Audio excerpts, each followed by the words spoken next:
If you're watching this video, you're probably considering some sort of athletic surfacing for your gym, your rec center, your home gym, or a basketball court. If you're not considering that, this might not be the right video for you.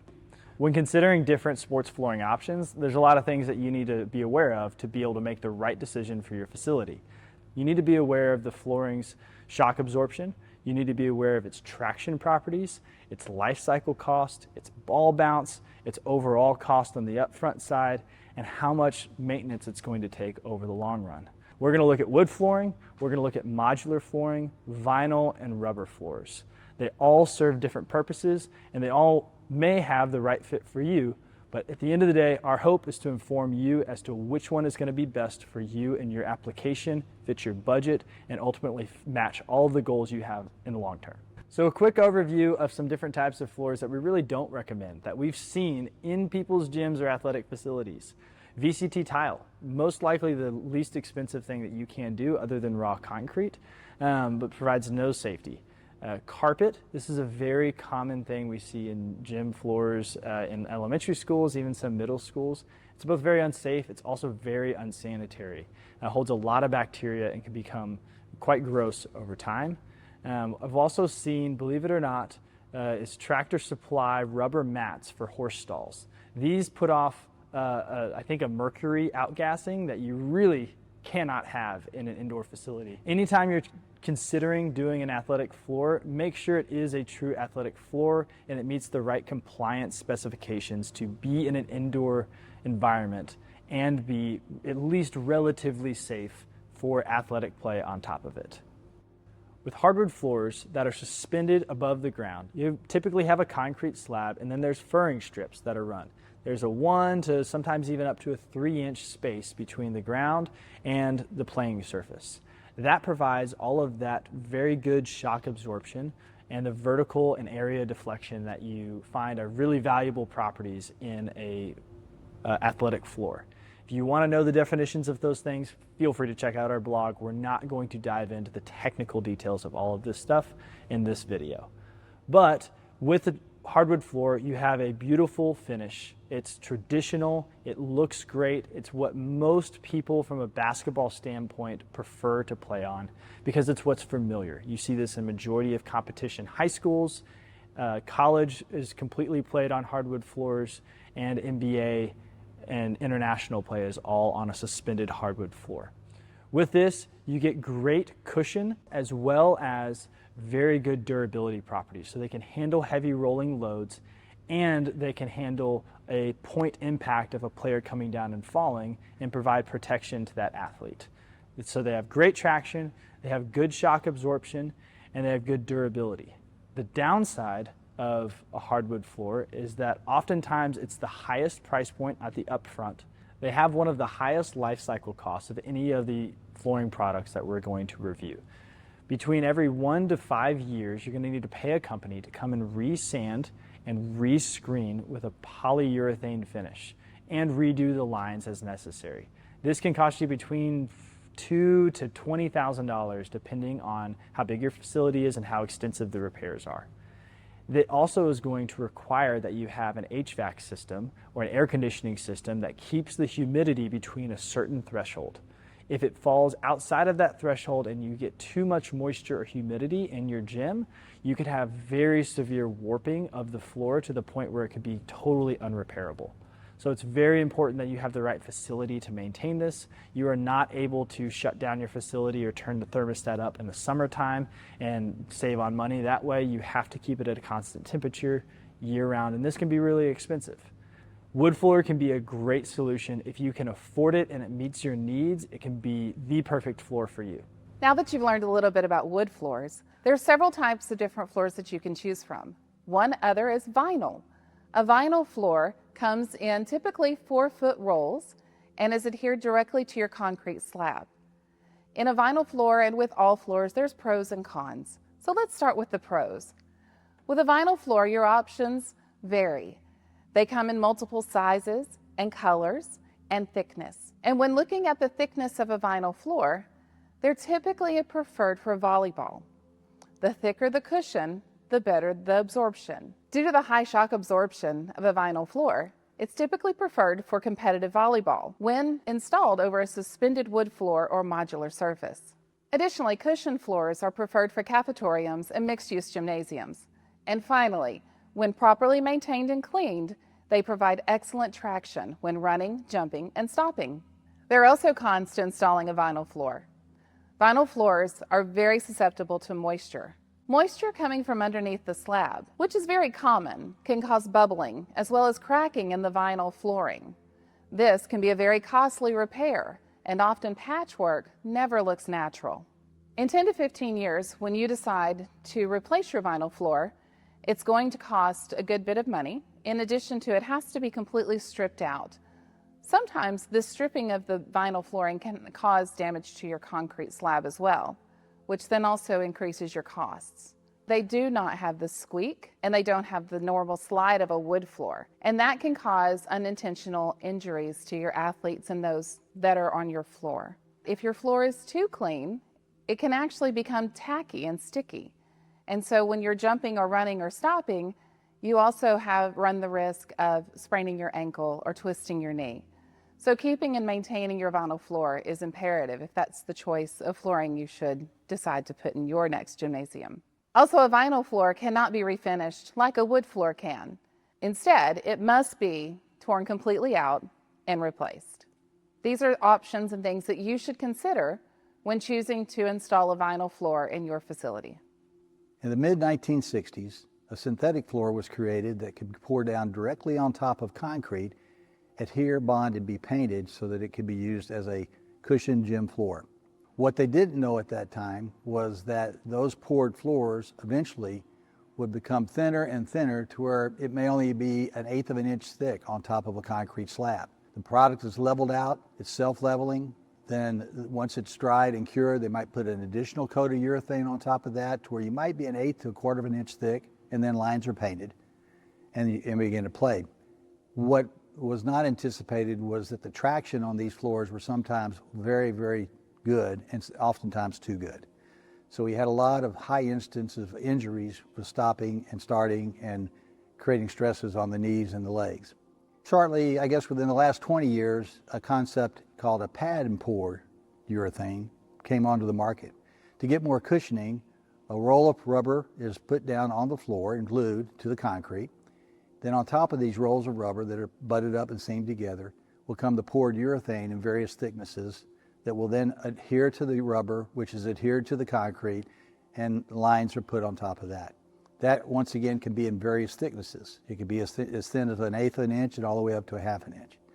Those floors provided a little bit more cushioning, but at the same time, they didn't do anything about the stops and starts that were causing so many injuries. Today, pad and poured urethane floors, all the synthetic floors that are out there, primarily are used in elementary and maybe middle school levels. They're no longer acceptable at the high school, college, or the NBA. And the reason that it's not accepted is the players at that age are just too athletic, they're too fast, they stop quickly, and their joints have paid that price. As one of those in the 60s that started playing on the synthetic polyurethane, many times called tartan floors, there were some prices that we had to pay. And some of that is the deterioration of the joints, the cartilage on the knees, to where at some point in time, as you age, you may have to do something like this. And those floors were not deemed safe enough to play at the level we were playing at when I was in high school, which was in the 60s. Today, most poured urethane and pad and pour floors are used at the elementary or middle school level because of their seamless capabilities, or possibly in a cafetorium where you need something that is very seamless and easy to clean. They're very easy to clean. You can even paint down the squares that you might have for seating or other games. For foursquare or hopscotch can be painted at the same time that the lines are painted. So you can make it more versatile than they were able to do in the past. But the usage is pretty much restricted to that small part of the market. Pad and poured urethane floors can be refinished and retextured on the top by adding more layers of urethane over time. They will then, you don't have to completely remove those products unless there's moisture issues coming from beneath the floor, which is caused it to delaminate or also to not adhere to the concrete subbase. Pricing for these types of flooring will vary depending upon the thickness of each layer or course that is applied to the concrete. The thinnest layer of polyurethane would be the least expensive, probably could be put down in somewhere in the neighborhood of $4 to $6 a square foot. But as you move up and add the rubber underlayments to it and the pads, you're probably going to approach more than $8 to $9 a square foot. That about covers it for synthetic floors. Now let's move into modular flooring. Modular flooring is another option in your athletic facility. Some of the really great benefits of modular flooring is that it is not susceptible to moisture in the same ways that wood or vinyl or poured floors are.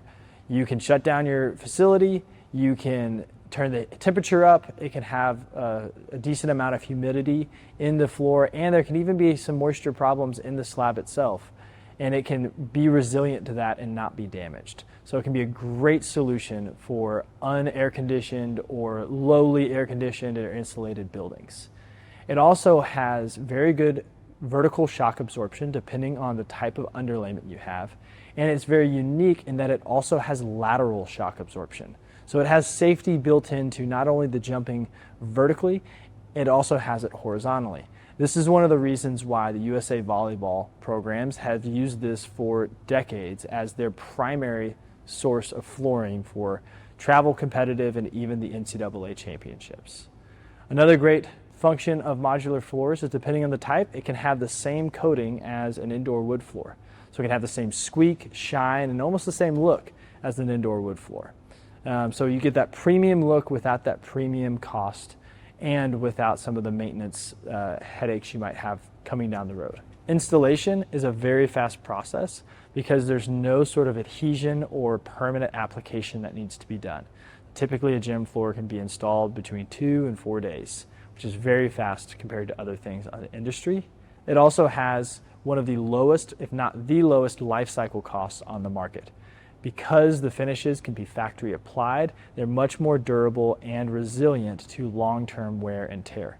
Now be warned that not all manufacturers of this do this the same. So make sure you vet the company to make sure it has the type of Tabor resilience that is necessary. It's called the Tabor test, that it's not going to scratch and get worn off very, very quickly.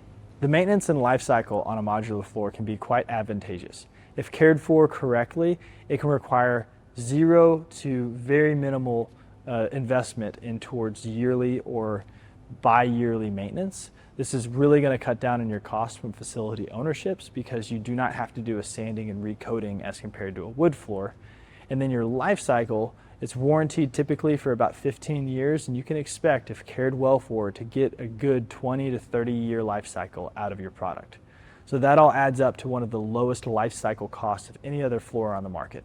Some of the downsides of modular floors is they tend to build up a little bit of static electricity. So if not cared for right, the right chemicals aren't applied to it, you can have some static electricity that leads to minor shocking when you touch a door or a piece of metal or something like that. They also are not very good for heavy rolled products. So bleachers or heavy rolling load carts, you have to be very careful with those. You either have to change the cart wheel types or provide extra reinforcement under those bleachers. There's ways to prevent that, but they're really not designed to have heavy loads rolled over them like maybe a hardwood floor would be more naturally resilient to. One other downside is that the ball bounce sounds a little different when you compare it to a wood floor. Wood floor has that classic deep resounding ball bounce sound, whereas you don't have that quite the same sound on a tile floor. But rest assured, you're going to have the same ball response characteristics, so you're not going to have any loss in ball bounce. One of the most critical components of a successful gymnasium floor installation is being able to gauge and control the amount of moisture that is contained in the concrete slab. The subbase and the slab have to be able to wick water out and not be allowed to leach underneath through a membrane or anything of that nature. If that does not occur, then you run the risk of synthetic floors bubbling up and peeling and splitting, or wood floors even warping. So you want to make sure you test that slab for moisture if you're using either the synthetics or the wood flooring. And those moisture tests are available. They're standard testing that you can have, and each product has a minimum amount of moisture that it can tolerate in the slab and still be warranted. Our number one recommendation here at Sport Court of Austin is that you would choose a reputable athletic floor for your athletes who are going to be playing in your facility or gym. It's very important not to cut corners on your floor, even though it may be tempting, because it can have serious ramifications to your athlete's performance and the liability of your facility, and it can cost you a lot more money replacing that down the road. So within the categories that we've looked at, being wood floor, vinyl floors, rubber floors, and modular floors, we kind of come to a little bit of a conclusion where if you really love the look and you can afford the upfront investment and the long-term maintenance of a wood floor, it's the best on the market. You get the durability, you get the safety, and you get the performance, but it comes at a cost, and you need to be aware of that. As we move down towards a substitute to a wood floor, you have these vinyl and these rubber floors. They can definitely serve their purpose as far as low maintenance costs and high traction and decent safety. Typically, they just don't perform the test of time as well as other floors like wood or even modular. As we look at modular floors, it can be a really great substitute. It adds another layer of safety. It's portable, so if you have a leased facility, you can actually take it with you if you close that facility, or you could resell it after the fact. So it has some great characteristics from a facility ownership. And then it really excels in the safety as compared to a vinyl or rubber wood floor, and gets very comparable to a wood floor. Thanks for joining us in this video overview of indoor athletic surfaces. We hope it's been really valuable to you. If you have any questions at all, please feel free to reach out. We love helping people find the right solution to meet their needs.